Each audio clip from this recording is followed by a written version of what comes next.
Good afternoon, everyone. I'm Miguel DeJesus, and for my research paper, I have chosen to write on how a network of spies created by Washington during the late 1770s provided key information on troop movements, supply, logistics, and leadership intentions that were invaluable to his decision making, leading to the Continental Army winning the American Revolution. Before the war, there was no reason for the colonies to have any sort of espionage network, and so at the outset of the war, this proved a detriment to the growing Continental Army. They never knew where the British forces were, where they were going to be, or the intentions of their leadership. Just to backtrack, my last two discussion board posts have had to do with persons or places affiliated with intelligence activities during the American Revolution, Anna Strong and the Brewster House.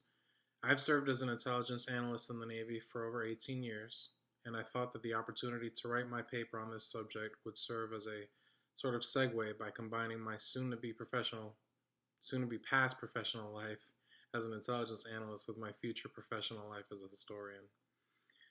Despite the myths surrounding the incident with the cherry tree in which George Washington supposedly tells his father that he cannot tell a lie, Washington actually ended up becoming America's chief liar during this period. That is to say that he realized the need for espionage and deception as a tool to bring the Continental forces closer to equal footing, and quickly embraced the notion of personally establishing and managing his intelligence apparatus. The research paper outlines the major characteristics of what became America's first intelligence network, key personnel involved on both sides, central operating locations, collection and deception techniques, and the execution of operations. As an aside, if you've ever watched the AMC show Turn, Washington Spies, based on the novel Washington Spies, the story of America's first spy ring written by Alexander Rose, then you may have an understanding of what this work is on, although the show's writers took many creative liberties. If you haven't seen it, I do recommend watching, not merely for the entertainment value, but also because they did actually get a lot of the important facts right. Although General George Washington directly commissioned a covert intel network himself, he assigned a young and capable officer as his chief of intelligence for the Continental Army, Major Benjamin Talmadge. Talmadge previously served as a unit commander of light dragoons before given this assignment. His primary mission was to collect intel on the enemy who had recently taken New York. Talmadge relied on his experiences and relationships in the area of Long Island and Connecticut to establish a reliable network of individuals to meet this objective. Names such as Abraham Woodhull, Robert Townsend, Caleb Brewster, Austin Rowe, and Anna Strong would not be known until the 1930s, but these individuals would prove to be the most successful spies during the war. Additionally, the British operated their own network of spies, the most famous of which was Major John Andre, the main agent responsible for aiding in the defection of Benedict Arnold to the British. Andre was a beloved figure in New York society, a charismatic and honorable spy if there ever was such a thing, whom both sides respected. But that didn't stop the Continentals from executing him when he was captured near West Point, New York. The preponderance of intelligence collection activity occurred in the New York area. The reason being is that General Henry Clinton, Commander-in-Chief of British forces in America, had his headquarters there, and in Washington's opinion, the recapture of New York and defense of Philadelphia were paramount to the Continental objectives.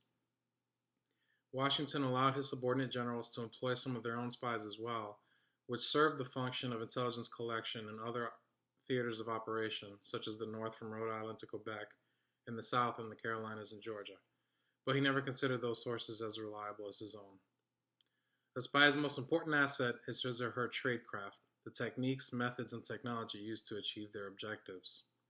At the outset of Washington's efforts to establish his network of spies, there really was no tradecraft to speak of. This was evident in the easy apprehension and execution without trial of Patriot hero Nathan Hale, who was attempting to collect intelligence on the enemy disposition in the New York area. As the war grew, the need for intelligence grew with it, forcing Washington, Talmadge, and others involved with the network to develop a tradecraft. Evidence of this could be found in the invention of invisible ink by James J., brother of Patriot John J., or the advent of a secret code book where hundreds of numbers replaced names, places, and commonly used words so that any dispatches captured would be a numerical mess for the British. Perhaps one of the most important things developed was the method by which the intel was transmitted from the point of collection to its ultimate destination, George Washington.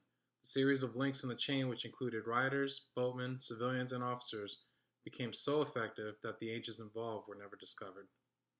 The value of this intelligence network proved monumental time and again. One example was the intel report sent to Washington indicating that the British were planning on sending a large army to Rhode Island to halt a French landing. This actionable intel was used by Washington, and he created a version that kept the force in New York, fearing that Washington was preparing to capture the city. Another major example of successful intel activity was the misinformation leaked by Washington, indicating another operation planned with the aim of taking New York. This time, the true objective was the departure of a combined Franco-American army to trap General Cornwallis in Yorktown. The misinformation went so far as the construction of encampment facilities near New York, indicating the eventual arrival of the American army, further deceiving the British and General Clinton.